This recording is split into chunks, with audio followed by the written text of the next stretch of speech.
안녕하세요. DJ 미아입니다. 오늘의 사연 시작해보겠습니다.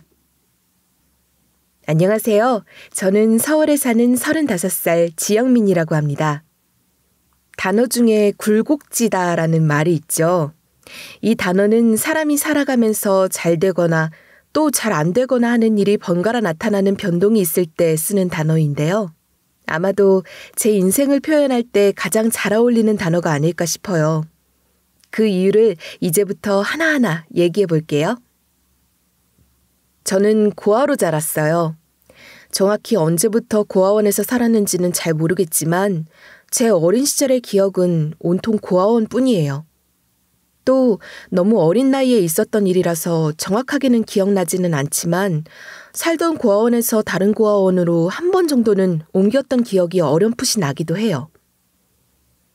제 나이 20살이 되어 고아원으로부터 자립정착금 500만 원을 받고 고아원을 퇴소했어요. 그리고 바로 저는 고아원에서 함께 지냈던 3살 많은 미숙 언니의 도움으로 부산에 있는 식품 공장을 들어가게 되었죠.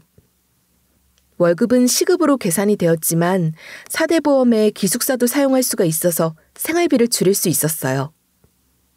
저는 죽으라고 일을 했어요. 야근이 생기면 무조건 일을 자청했어요. 추가 근무 수당을 주니까요. 고아로 태어나 의지할 것이 있다면 그게 바로 돈이라는 것을 뼈저리게 느꼈으니까요. 20살에 공장 일을 시작해 한숨 돌려보니 어느덧 제 나이 30살이 되었더군요. 그동안 변변찮은 옷 한 벌도 사입지 못하고 여행 한 번 가지 못하고 10년간 월급을 차곡차곡 모았죠. 이제 이 정도 돈이면 작은 아파트 하나 사서 내 공간을 만들 수 있겠다는 생각이 들었어요. 새 아파트를 분양을 받을까 아니면 기존의 아파트를 사서 리모델링을 할까 고민하던 중에 미숙 언니 남편이 도움을 주겠다며 적극 나서더군요. 저는 그 호의를 반갑게 받아들였어요. 미숙 언니 남편은 친형제나 다름없는 지인이 부동산 사장이라며 소개를 해줬고 그 사람은 집이란 투자를 하는 것이라면서 재개발 가능성이 높은 빌라를 사서 기다리라고 하더군요. 마침 방송에서도 신문에서도 미숙 언니의 남편 지인이 소개해준 지역이 재개발 구역으로 투자 가치가 높다는 내용도 나오고요. 저는 미숙 언니를 믿었기에 미숙 언니 남편도 한치의 오차도 의심을 갖지 않고 믿었어요. 재개발 구역의 빌라를 전액 현금을 주고 매매했고 이제 재개발 승인이 나는 날만을 손꼽아 기다리고 있었죠. 그런데 주변에서 들으니 재개발 관련해서 주민 모임도 갖고 그렇다는데 도대체가 집주인인 제게는 단 한 번의 연락도 닿지 않는 거예요. 궁금해서 부동산 사장에게서 받았던 명함에 적힌 핸드폰 번호로 전화를 걸어보았죠. 그런데 없는 전화번호라는 겁니다. 저는 당황했어요. 그리고 명함에 적힌 부동산 사무실로 전화를 걸어 부동산 사무실 위치를 확인하고서는 달려갔죠. 부동산 사무실에 들어가자마자 다급한 목소리로 물었어요. 박동찬 사장님 만나 뵈러 왔어요. 어디 계세요? 그러자 진짜 이 부동산 사무실 사장님이 그러시더군요. 네? 박동찬 사장님이라고요? 잘못 찾으신 것 같은데 제가 이 부동산 사장입니다만 저는 박동찬이 아닙니다. 그런데 왜 그러십니까? 저는 믿을 수가 없었어요. 이 명함에는 땡땡 부동산의 박동찬 사장님 맞는데 진짜 아니세요? 저랑 빌라 매매 계약서도 썼는데 식사도 같이 했는데 그럼 사장님께서 최근에 이 부동산 인수하신 거예요? 라고 물었더니 아이고 이 젊은 아가씨가 사기를 당하신 모양이네. 가끔 제 부동산 이름 팔아서 사기치는 분들이 있어요. 잘 좀 알아보시고 도장 찍으셨어야죠. 제가 이 상가에서 이 부동산만 20년째 운영하고 있습니다. 저는 가짜 부동산 사장이 내민 가짜 계약서에 사인을 하고 돈을 건넨 거였어요. 저는 아무것도 모른 채 속아버린 거죠. 저는 곧바로 미숙 언니에게 달려갔어요. 언니? 형부 어딨어요? 나 형부한테 속았어. 형부 지인이란 사람은 그 부동산 사장이 아니래. 어떡하면 좋아? 미숙 언니 역시 제가 이 말을 하기 전까지 아무것도 모르고 있더군요. 미숙 언니 남편은 저도 속이고 아내인 미숙 언니도 속인 채 제 돈을 들고 온데간데 없이 도망쳐버린 거였어요. 경찰에 신고를 했고 겨우 미숙 언니 남편과 친형제나 다름없다는 부동산 사장이란 사람은 찾을 수 있었죠. 그런데 알고 보니 이 사람 역시 아무것도 모른 채 미숙 언니 남편에게 일당을 받고 부동산 사장 행세를 한 거였더군요. 경찰이 그러더군요. 미숙 언니 남편을 찾으려면 시간이 좀 걸릴 거라고요. 하지만 사람을 찾더라도 돈은 찾기 어려울 거라고 하더군요.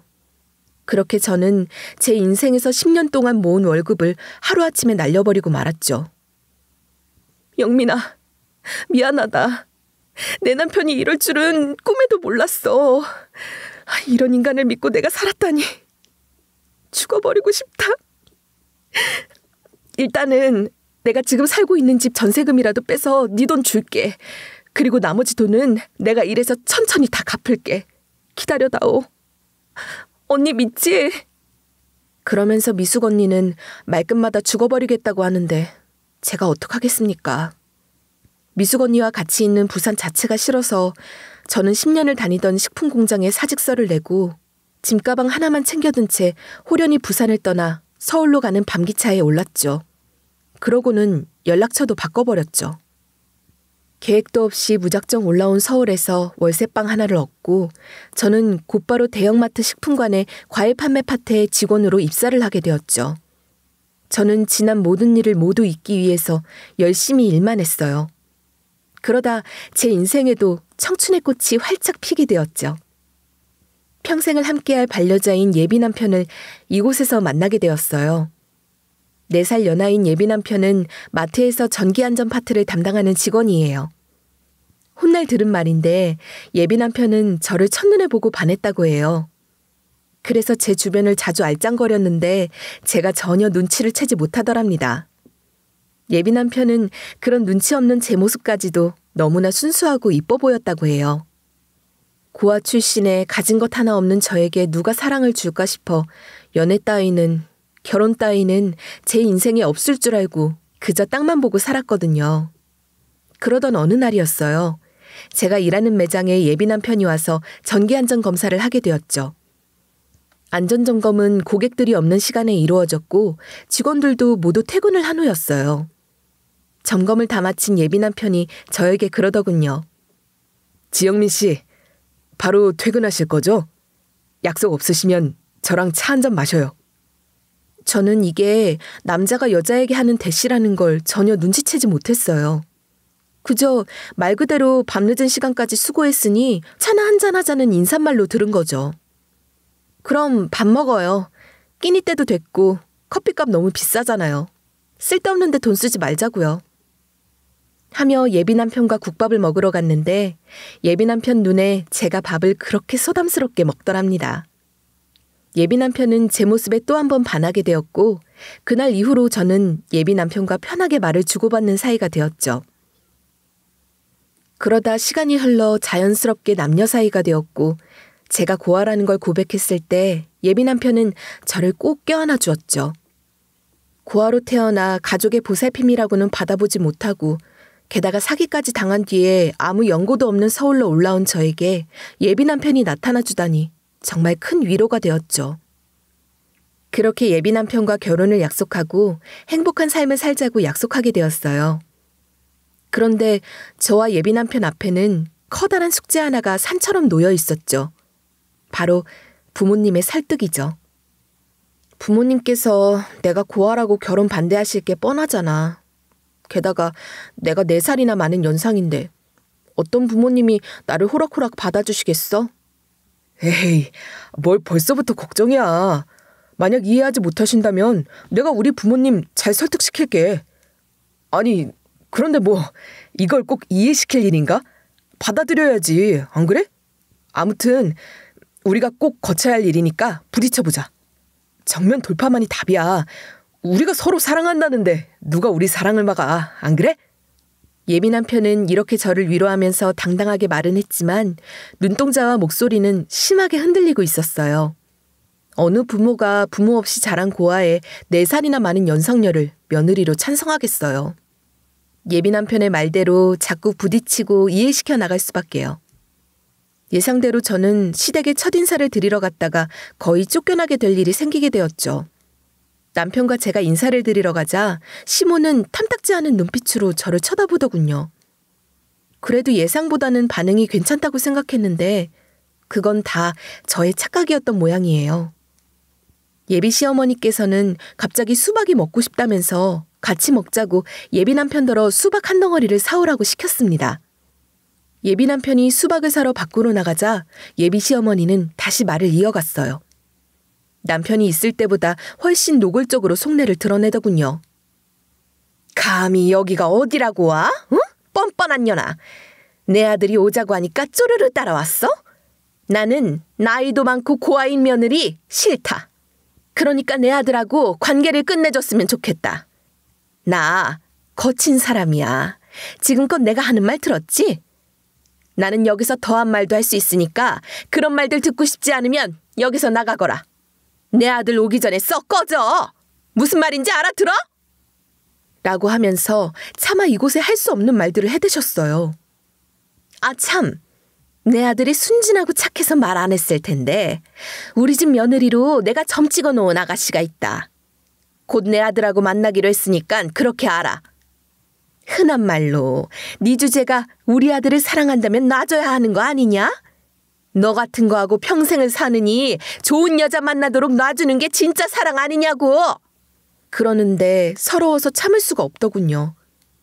복받쳐 흐르는 눈물을 애써 참으며 저는 똑똑하게 제 입장을 얘기했어요. 저희는 헤어지지 않을 거예요. 어머니께서 어떤 조건의 여자를 며느리감으로 찍으셨는지 모르겠지만요. 이 사람 저 놔주지 않을 거예요. 저도 마찬가지고요. 어머니께서 아무리 용을 쓰셔도 소용없어요. 그러니 어머니께서 마음 접는 게 더 빠르실 거예요. 막말을 해가면서 저를 쫓아내려고 했던 예비 시어머니는 자신의 마음대로 되지 않자 이번에는 몸을 쓰려고 하더군요. 저를 붙잡아 끌고는 현관 밖으로 내보내려고 했죠. 저는 온 힘을 주어 버텼어요. 그러자 예비 시어머니는 젖먹던 힘까지 다해 저를 내밀더군요. 저를 달가워하지 않을 거라는 것은 알았지만 이렇게 제 몸을 붙잡아 밖으로 밀어내려고 할 줄은 꿈에도 몰랐어요. 당황한 저는 어머니, 이러지 마시고요. 이거 놓고 얘기하세요. 제발 좀 이거 놓으시라고요.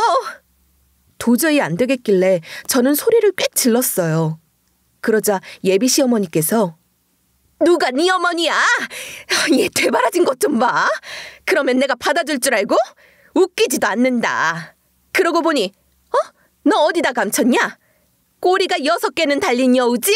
그래서 내 아들 후렸지? 어디? 그 꼬리 구경 좀 하자. 응?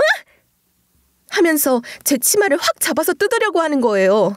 저는 피하고 예비 시어머니는 제 치마 끝을 잡으려고 하고 난리도 아니었죠. 내 아들 오기 전에 얼른 이 집에서 썩 나가! 나가서 내 집에 발도 디딜 생각하지 마! 하면서 몸씨름을 하고 있는데 현관벨이 울렸어요. 현관 모니터를 보니 벨을 누른 사람은 여성분이더군요. 예비 시어머니는 문을 열려고 하지 않았어요. 그러면서 하는 말이 쟤는 왜 이때 오고 지랄이야? 아무튼 처녀는 마음에 든 구석이 하나도 없어. 순간 제 머릿속에 퍼뜩 이런 생각이 스쳐 지나갔어요. 이 자리에 누구라도 있다면 이 상황을 끊어줄 거라고요. 그래서 저는 예비 시어머니가 몸에서 힘을 빼는 순간에 얼른 문고리를 잡아서 문을 열어버렸어요. 그러자 예비 시어머니가 너 지금 뭐 하는 거야? 하면서 제 팔을 잡아당겼는데 어찌나 세게 잡아당겼는지 그때 팔이 떨어져 나가는 듯 하더군요. 현관문을 밀고 들어온 여성은 집안에서 무슨 일이 있는지 모르니 밝게 웃으면서 집 안으로 들어설 수밖에요. 어머니, 저예요. 근처에 왔다가 오랜만에 얼굴 뵙고 인사드리고 가려고 왔어요. 밝게 인사를 하던 예비 시누이 표정은 저와 예비 시어머니의 얼굴을 보더니 표정이 굳어버렸죠. 저와 예비 시어머니의 얼굴이며 머리 모양이 반 미친년이었거든요. 예비 시누이는 무슨 일이에요? 어머니, 이분은 누구세요? 그리고 머리는 왜 산발이 돼서 하면서 어리둥절해 하더군요.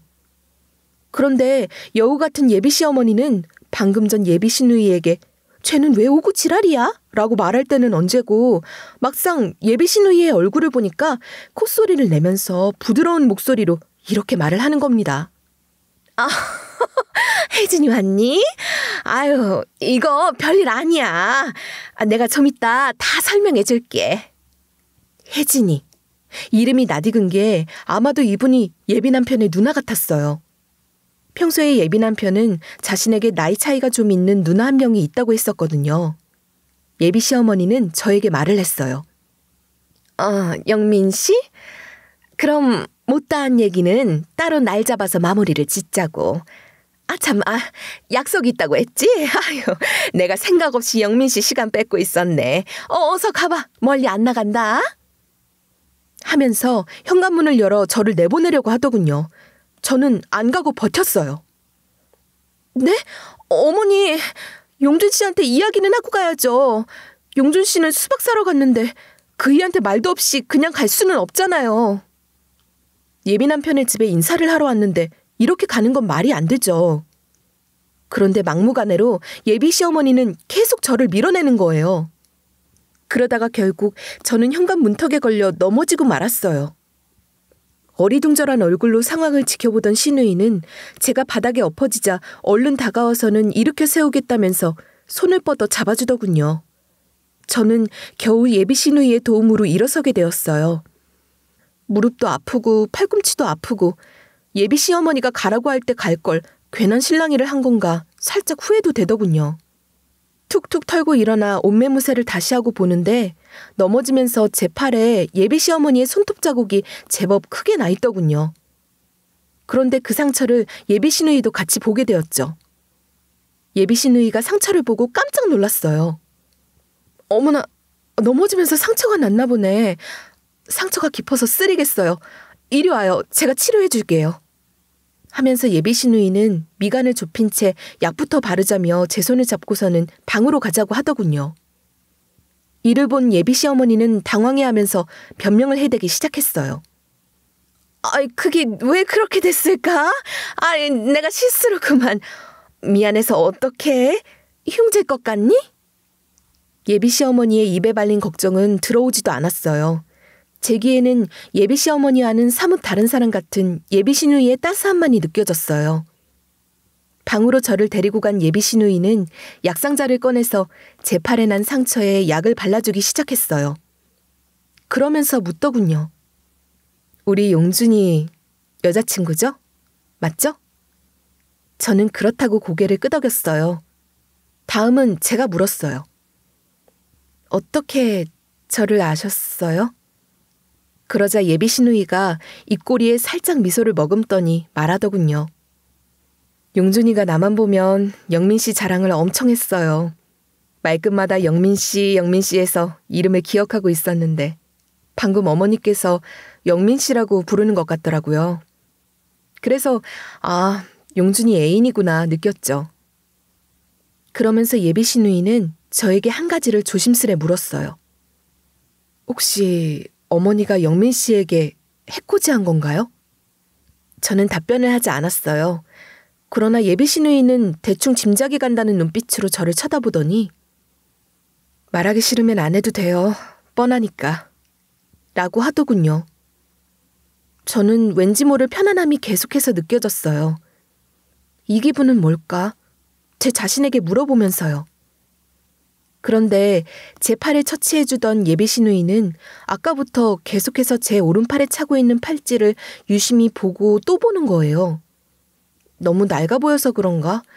촌스러운 내 팔찌가 유독 세련된 예비 시누이의 팔찌와 대비돼서 부끄러워 죽겠는데 예비 시누이는 계속해서 제 팔찌에만 관심을 보이는 겁니다. 그러다가 저에게 질문을 했어요. 이 팔찌 영민 씨 거 맞아요? 혹시 어디서 샀는지 물어봐도 돼요? 언제부터 차고 있었던 거예요? 제가 답을 하지 않으면 안 될 것 같았어요.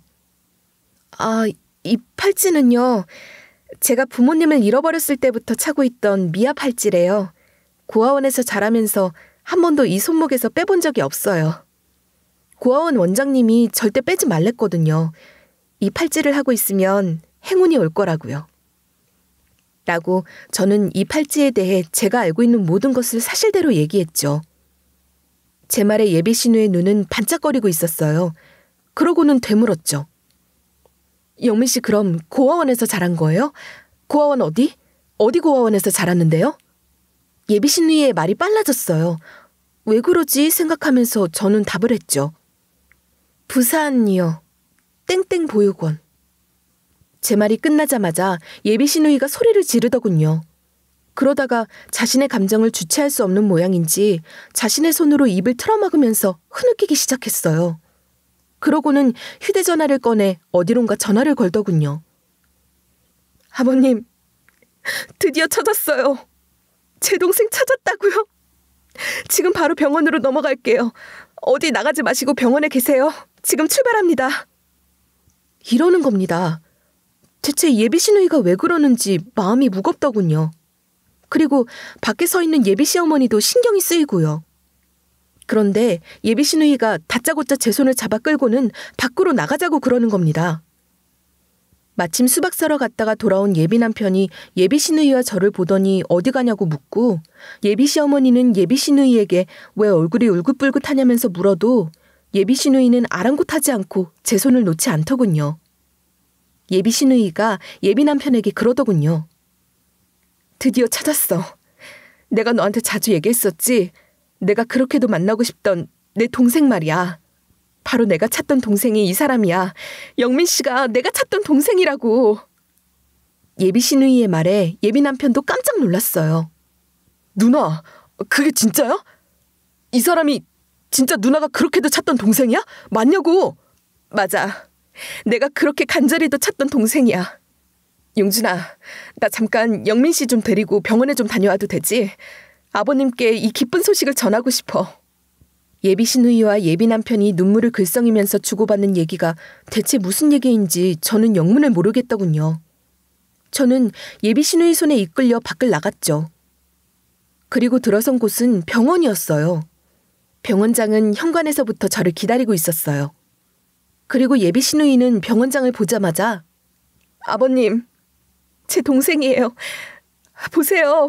이렇게 만나잖아요. 간절히 기도했더니 이렇게도 만나지네요. 하면서 오열하기 시작했어요. 병원장은 저를 따스한 눈빛으로 맞아주었어요. 세상에, 이렇게나 쉽게 만나다니. 만날 사람은 정말 언젠가는 만나지나 보다. 어서 들어와요. 병원장의 눈에도 눈물이 고여 있었죠. 대체 이게 무슨 상황인지, 제가 왜 예비 시누이의 여동생인지 저는 영문을 알 수가 없었죠. 빨리 이 내막을 알고 싶을 뿐이었어요. 예비 시누이는 감정을 가라앉혔고 저희는 원장실로 들어갔죠. 저보다 3살 많은 예비 시누이와 저는 고아원에 한날 1시에 들어간 동기였다고 해요. 저보다 철이 먼저 든 예비 시누이는 저를 많이 의지했고 저를 친동생처럼 돌봤대요. 그러나 아쉽게도 저는 그때의 기억이 하나도 나질 않아요. 그때 제가 정확히 몇 살이었는지 기억도 나지 않을 뿐더러 예비 시누이 얼굴도 구체적으로 기억이 나질 않아요. 그래도 가끔은 어렴풋이 제 기억 속에 저를 잘 돌봐주고 늘 제 손을 잡아주었던 언니가 있었다는 것 정도는 남아있긴 하지만 세월이 흘러버려서 그 기억조차도 가물가물하죠. 이야기를 듣다 보니 예비 시누이가 이 집안에 입양하라는 생각이 들더군요. 사실 나는 이 집안에 입양되었어. 아이가 생기지 않는 양부모님은 나를 입양하고 엄청 예뻐하셨어. 내가 굉장히 똘똘한 아이였대. 그래서 고아원에서부터 나를 마음에 두셨고 입양을 했대. 지금도 그 기억이 생생해. 피아노 학원도 보내주셨고 예쁜 옷에 맛있는 음식에 그리고 놀이동산이라는 곳을 처음으로 데리고 가주셨어. 그런데 내가 입양된 지 1년이 넘었을까? 양부모님 사이에 아이가 생긴 거야. 그 아이가 바로 용준이고. 양부모님은 뱃속에 아이가 생기자마자 나를 대놓고 구박하기 시작했어. 양엄마, 그러니까 예비 시어머니인 이분은 뱃속에 자신의 아이가 생기자마자 예비 시누이에게 설거지와 집 청소를 시켰다고 해요. 그 어린 것에게 말이죠. 아이가 태어나면서부터 예비 시누이는 천기저귀를 매일 손으로 빨았다고 해요. 한여름에는 그나마 낫지만 한겨울에는 손이 시려서 매일매일 손이 꽁꽁 얼어 있었대요. 그리고 학교를 다니는 초등학생에게 전혀 공부라고는 신경 써주지 않았대요. 학교 준비물을 한 번도 챙겨간 적이 없어서 예비 시누이는 그럴 때마다 선생님께 꾸중을 듣는 아이였다고 해요. 어머니, 학교에서 서예 실습한다고요. 붓이랑 벼루랑 화선지 가져오라고 하는데요. 그렇게 겨우 눈치를 봐가며 예비 시어머니에게 학교 준비물을 말하면 예비 시어머니는 매몰차게 답을 했다고 해요. 니까지 것이 무슨 공부야. 그딴 거 해봤자 다 소용없어. 넌 늙어 죽을 때까지 우리 집 식모야. 알았어? 그리고 너 만약 담임선생한테 이런 얘기 하기만 해봐. 그땐 다시 고아원으로 보내버릴 거야. 너 고아원 다시 가고 싶어? 아니지? 이 집이 100배 1000배 더 좋지? 그럼 입 다물고 살아. 하고는 입단속을 시켰다고 해요. 예비 시누이는 공부를 아주 잘하는 학생이었대요. 중학교 때는 한 번도 전교 1등 자리를 놓친 적이 없었고 고등학교 때에는 조금 성적이 떨어졌대요. 그래서 학원에 다니면서 부족한 과목들을 채우고 싶었는데 양부모님 앞에서 학원의 학자도 꺼낼 수가 없었대요. 한 번은 이런 일이 있었다고 해요. 예비 시누이가 학교에 갔다 와서 막 저녁밥을 지으려고 하는데 예비 시어머니가 예비 시누이 방 책꽂이에 꽂혀있는 책들을 꺼내와 모조리 바닥으로 던져버리더니 네 주제에 무슨 공부를 한다고 난리야? 내가 널 공장으로 보내서 돈이나 벌게 했어야 하는데 괜히 고등학교는 보내가지고 이 꼴을 보는지 몰라. 그래, 공부는 해서 뭐 할 건데? 네가 전교 10등 안에 든다고 해서 내가 대학을 보내줄 것 같아? 대학 꿈도 꾸지 마. 다시 말하지만 넌 평생 우리 집 식모야. 예비 시어머니의 구박은 여기서 끝이 아니었대요. 예비 남편이 밖에서 놀다가 다쳐서 들어오면 모든 것이 예비 시누이 탓이었고 예비 남편이 학교 시험을 못 보고 돌아오면 그날도 예비 시누이는 욕을 한 바가지는 먹어야 했대요.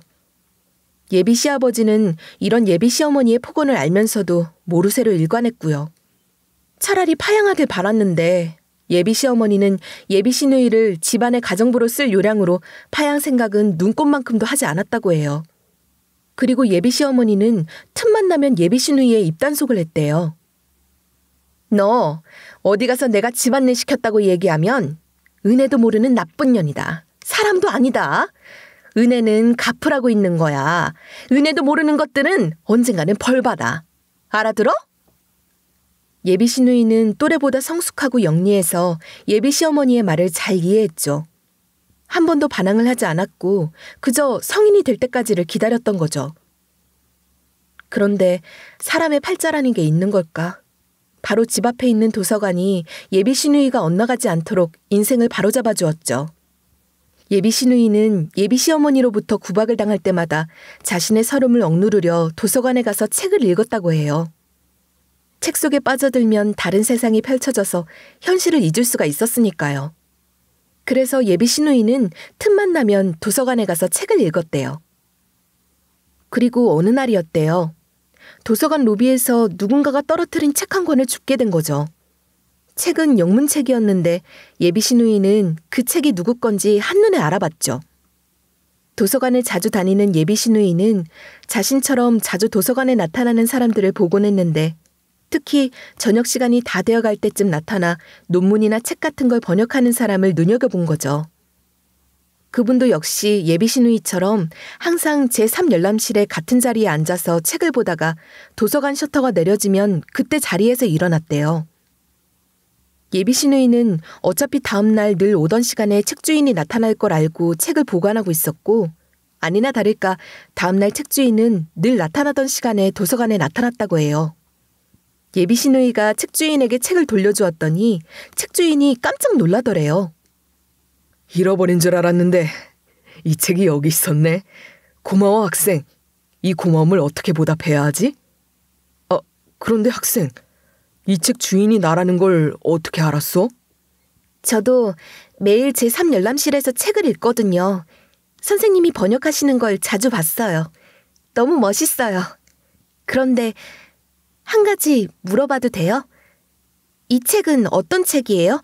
의학 관련 책 같던데요. 맞아. 이 책은 의학서적이야. 미국에서 가져온 우리나라에 단 한 권밖에 없는 책인데 이 책을 지금 내가 한국어로 번역하는 중이야. 아참, 나는 의과대학에서 학생들을 가르치는 교수란다. 책 주인인 병원장의 말이 끝나기도 전에 예비 시누이가 선생님, 저도 대학에 가고 싶어요. 의과대학에 가서 공부를 해보고 싶어요. 그런데 저는 의대를 갈 수 없는 처지예요. 예비 시누이는 양부모님이 공부하는 걸 반대한다는 얘기까지는 하지 않았지만 자신의 간절함을 절절하게 표현했대요. 병원장은 어린 예비 시누이의 눈에서 간절함을 보았고 한마디 한마디 정성을 다해 답을 해주었죠. 난 가난한 환경이었지만 공부를 열심히 했단다. 그래서 의사가 됐고 다행히 부잣집 장인어른을 만나서 병원을 가졌고 병원을 운영하면서 쌓은 내 경험과 지식을 나누기 위해 학생들을 가르치면서 지내고 있어. 그래서 이제는 나처럼 어려운 학생들을 도와주고 싶어. 그게 지금 내가 누리는 것에 대한 보답이라고 생각해. 너를 도와줄 수 있으니 일단은 공부를 열심히 하렴. 의과대학 합격증을 나한테 가져와. 다음은 내가 도와줄 테니. 예비 시누이는 도서관에서 우연히 책을 찾아준 병원장이 도움을 준다는 말에 희망을 갖고 의과대학을 목표로 더 열심히 공부를 했대요. 그런데 예비 시누이가 의과대학을 목표로 공부를 한다는 사실을 예비 시어머니가 알아버린 거죠.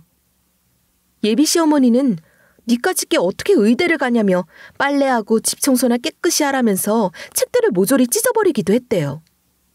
그러다 고등학교 3학년에 올라간 어느 날 학교에서 예비 시어머니에게 연락이 왔대요.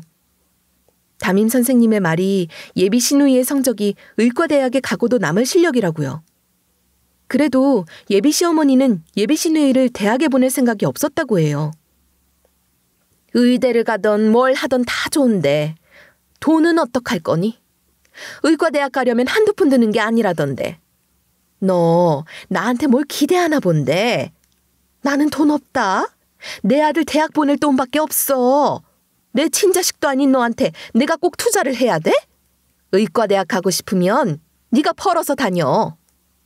하면서 대학을 보내주지 않을 거라고 했다고 해요. 의과대학에 진학해서 공부를 하고 싶었던 예비 시누이는 고민 끝에 병원장을 찾아가서 자신의 속내를 내비쳤대요. 자신은 입양아이며 양부모님에게 구박을 받고 산 얘기까지도요. 그리고 자신이 의과대학에 진학할 수 있도록 경제적인 도움을 달라고요.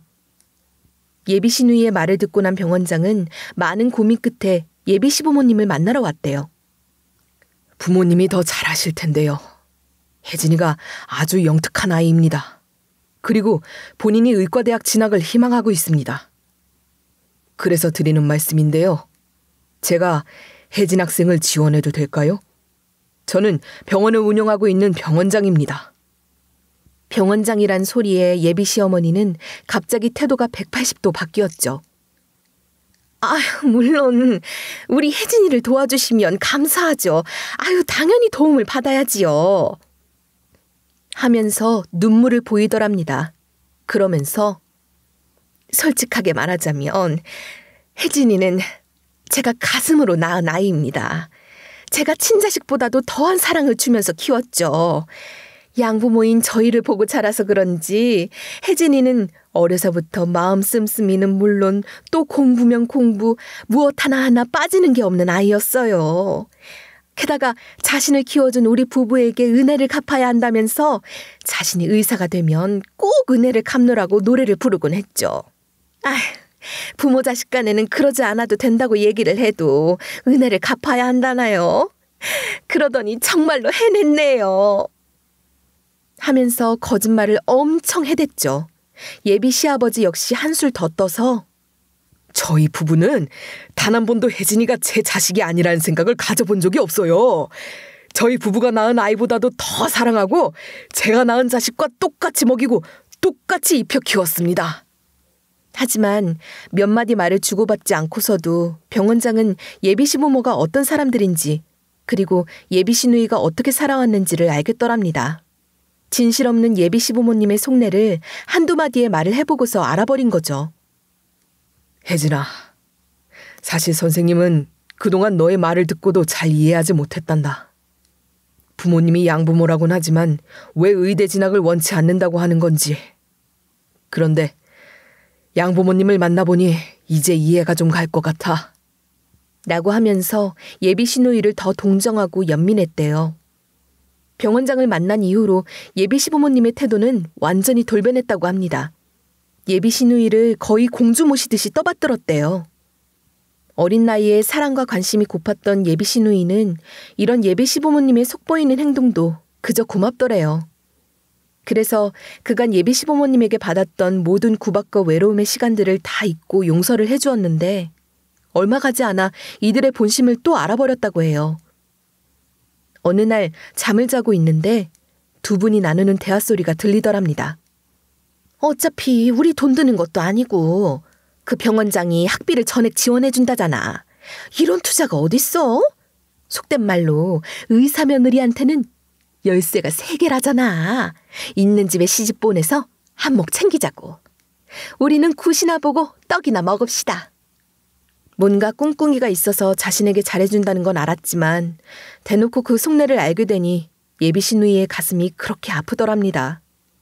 예비 시부모님의 진심을 알게 되었지만 그래도 가족에 대한 그리움이 사무친 예비 시누이는 거짓된 양부모님의 사랑을 거절하지 않고 또 받아들였다고 해요. 예비 시누이는 병원장의 후원으로 의과대학에 입학하고 열심히 공부해서 무난히 졸업을 하게 되었고 의사가 된 후에는 자신을 후원해준 병원장의 병원에 들어가 본격적으로 사람의 병을 고치는 의사활동을 시작했대요. 병원장은 예비 시누이에게 며느리 하자는 소리를 몇 번 했더랍니다. 혜진아, 내 며느리가 되어줄래? 내가 가끔 이런 얘기할 때마다 네가 볼이 불그스름해지면서 부끄러워했지? 그럴 때마다 네가 내 며느리로 더 욕심이 나는 거야. 도서관에서 처음 본 후로 지금까지 너를 지켜봤다. 내 사랑하는 아들의 아내가 되어주라. 내 아들과 함께 이 병원을 더 확장해봐. 그렇게 예비 시누이는 병원장의 며느리가 되었죠. 예비 시부모는 열쇠 3개는 받지 못했지만 병원장 사돈이라는 자부심을 가지고 엄청 힘을 주고 다녔다고 합니다. 그리고 착한 예비 시누이는 예비 시부모님에게 다달이 두 분에게 적지 않은 돈을 주었다고 해요. 어머니, 저를 키워주셔서 감사해요. 어머니가 저를 키워주신 은혜, 이 돈에 비할 수는 없지만 제 마음은 이렇게밖에 표현이 안 될 것 같아요. 예비 시누이는 가족에 대한 그리움이 절절해서 예비 시부모님들의 못된 행동들을 다 받아주고 더 깊은 마음속에는 어린 시절 마음을 기대었던 제가 늘 자리하고 있었다고 해요. 한날 한시에 예비 시누이와 함께 고아원에 들어간 저는 예비 시누이를 엄청 따랐대요. 하루 종일 손을 잡고 다녔고 캄캄한 밤이면 서로를 의지해 화장실도 같이 다녔고 불이 꺼진 방에서 잠이 들 때에는 서로를 꼭 껴안고 잠이 들었대요. 어린 제가 뭐라고 예비 시누이는 저만 있다면 낯선 고아원의 생활이 그리 어렵지 않을 거라고 생각했대요. 그런 제가 유독 아끼는 물건이 있었는데 그게 지금 제 손목에 차고 있던 팔찌였다고 해요. 어린 제가 그랬더래요. 이 팔찌 차고 있으면 엄마가 날 알아볼 거라고, 꼭 찾으러 올 거라고 고아원 원장님이 말씀해 주셨다고. 그래서 예비 시누이도 그 팔찌를 기억하고 있었던 거고요. 예비 시누이의 말에 저는 드문드문 어린 시절의 고아원에 대한 기억이 나서 울컥해버렸지요. 그리고 돈을 모아 집을 사려고 했던 꿈이 깨지고 서울로 올라와 예비 남편을 만난 일을 예비 시누이에게 모두 털어놓았어요. 예비 시누이는 제 얘기를 듣고 마음 아파하면서 저를 위로해 주었죠. 예비 시누이는 의사가 된 뒤로 저를 찾기 위해서 고아원을 찾아다녔다고 해요. 하지만 어린 시절의 기억은 한정이 되어 있고 고아원에서도 소실되어 버린 자료가 많아서 더 이상 저를 찾을 수가 없어서 포기해버렸다고 해요. 이런저런 얘기들을 밤새워 나누다가 예비 남편에 대한 얘기가 나왔죠. 예비 시누이는 예비 남편은 예비 시부모님과는 완전히 다른 사람이라고 얘기하더군요. 우리 용준이 마음이 얼마나 따뜻한 줄 알아? 한겨울에 내가 찬물에 빨래를 하고 방 안에 들어오면 내 손을 자기 입에 가져다가 호호 불어주었어. 사춘기가 되어서는 양어머니한테 대들더라. 누나한테 그러면 엄마 벌 받는다고. 그리고 항상 내 생일이면 선물을 잊지 않고 사오고 말 한마디를 하더라도 애정을 꾹꾹 눌러하는 동생이야. 아마도 내가 동생 때문에 이 집을 떠나지 않았을 거야. 가끔은 이런 생각도 들더라. 어떻게 저런 심술 맞은 부모님에게서 저런 착하고 바른 아들이 태어났을까? 따뜻한 마음을 가진 내 동생을 누가 데려갈까 했더니만 우리 영민이가 복둥이였네. 예비 시누이와 저는 밤새 그간의 못다한 얘기들을 나누었죠. 다음날 아침 예비 남편이 저를 데리러 왔더군요. 혹시나 자기가 우리 누나에 대해서 편견을 가질까 봐서 입양하라는 얘기 안 한 거야. 화난 거 아니지? 내가 왜 그런 걸로 화를 내. 그나저나 자기 어제 귀 안 가려웠어? 언니가 어제 밤새 동안 자기 흉 봤는데. 정말 나만 빼놓고 벌써부터 두 사람 그러기야? 나 정말 삐진다. 그러면서 우리는 한동안 서로를 보며 웃었죠. 누나는 가끔 나에게 고아원 시절 얘기를 했었어. 예쁜 동생이 있었는데 다시 만나고 싶다고.